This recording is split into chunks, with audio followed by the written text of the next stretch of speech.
Hello everyone. Today's question is 6 minus 3 times 6 minus 2. First, let's solve it the wrong way, and then we'll solve it correctly. In the wrong method, we start with subtraction. We say 6 minus 3 equals 3, and 6 minus 2 equals 4, and finally, 3 times 4 equals 12. But this answer is wrong because we didn't follow the correct order of operations in mathematics.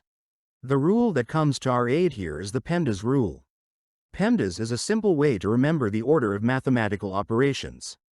The letter P stands for parentheses. The letter E stands for exponents. The letters M and D stand for multiplication and division. And finally, A and S stand for addition and subtraction.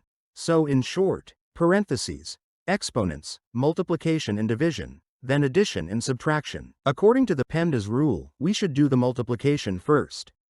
3 times 6 equals 18. So the expression becomes 6 minus 18 minus 2. Now it's time to do the subtraction, and we solve it from left to right. 6 minus 18 equals minus 12. Then, minus 12 minus 2 equals minus 14. So the correct answer is minus 14. If you enjoy challenges like this, make sure to like the video and subscribe to the channel.